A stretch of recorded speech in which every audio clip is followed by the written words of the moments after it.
आपका हमारे चैनल में। अब हम गांधी युग पार्ट 3 स्टार्ट कर रहे हैं। क्वेश्चन नंबर 51, गांधी की मृत्यु पर किसने कहा था हमारे जीवन से प्रकाश चला गया है? क्वेश्चन नंबर 51, गांधी जी की मृत्यु पर किसने कहा था हमारे जीवन से प्रकाश चला गया है? तो इसका सही आंसर होगा option number D, Jawaharlal Nehru.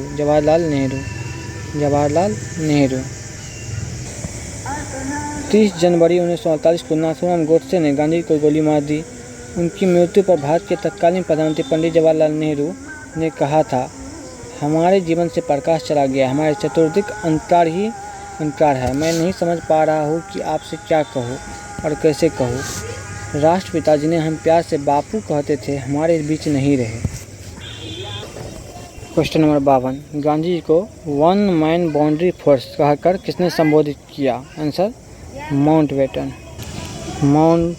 ने गांधी जी को वन मैन बाउंड्री फोर्स कहकर संबोधित किया था।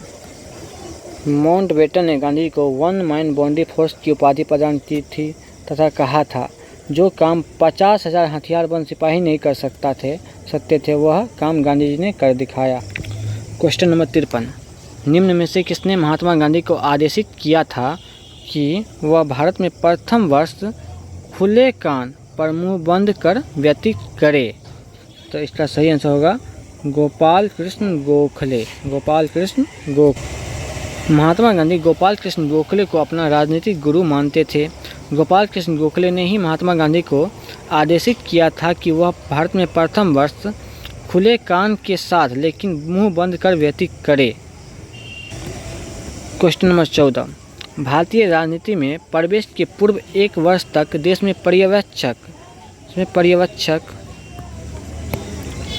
पर्यवेक्षक एवं विद्यार्थी के रूप में रहने की सलाह गांधी जी को किसने दी थी?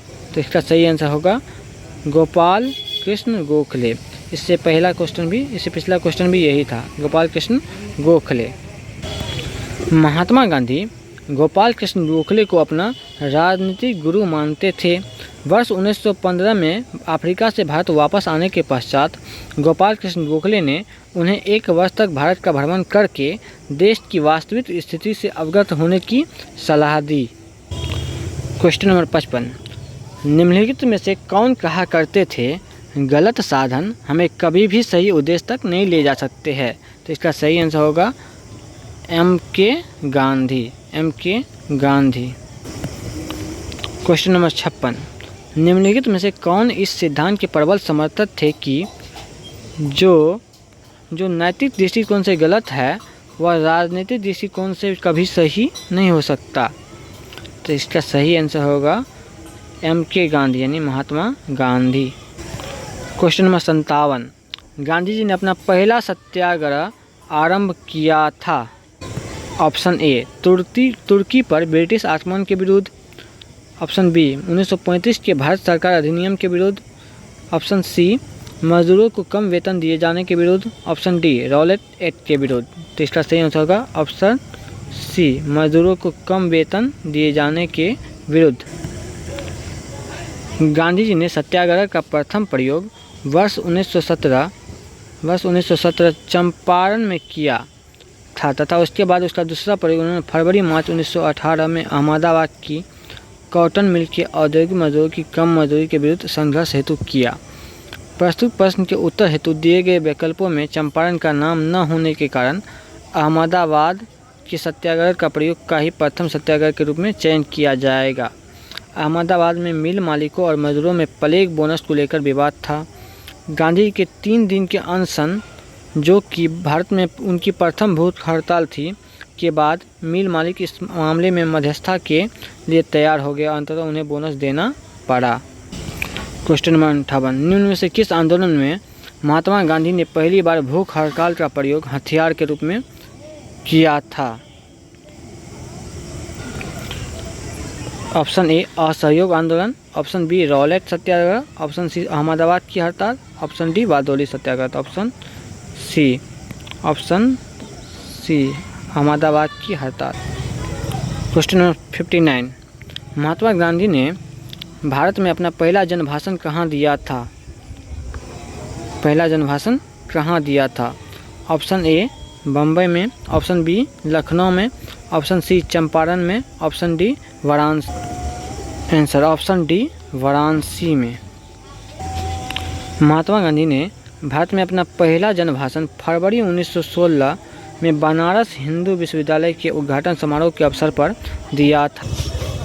क्वेश्चन नंबर 61, 1917 से 18 में अहमदाबाद में गांधी जी द्वारा चलाए गए सत्याग्रह में किसने हिस्सा लिया था? कृषक वर्ग नहीं, बी मध्यम वर्ग नहीं, जनता, डी मजदूर। तो अहमदाबाद का 1917 में मिल मजदूर का हड़ताल था, जिसमें कि मजदूर ने भाग लिया था।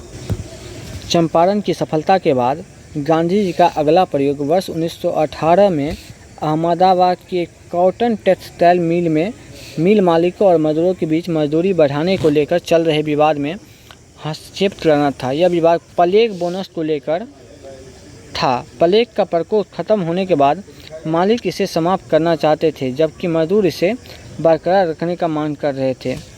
उत्पादन लागत, मुनाफा और मजदूरों के जीवन निर्वाह खर्च का गहराई से अध्ययन करने के बाद गांधी जी ने घोषणा की मजदूर को 35% बोनस मिलना चाहिए।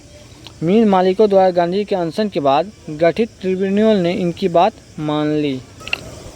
निम्नलिखित में से महात्मा गांधी का कौन सा संघर्ष औद्योगिक श्रमिकों से संबंधित था? तो अभी पढ़े, चंपारण किसानों का था, अहमदाबाद संघर्ष मिल मजदूरों का था, खेरा ये भी किसानों का था। तो आंसर बी।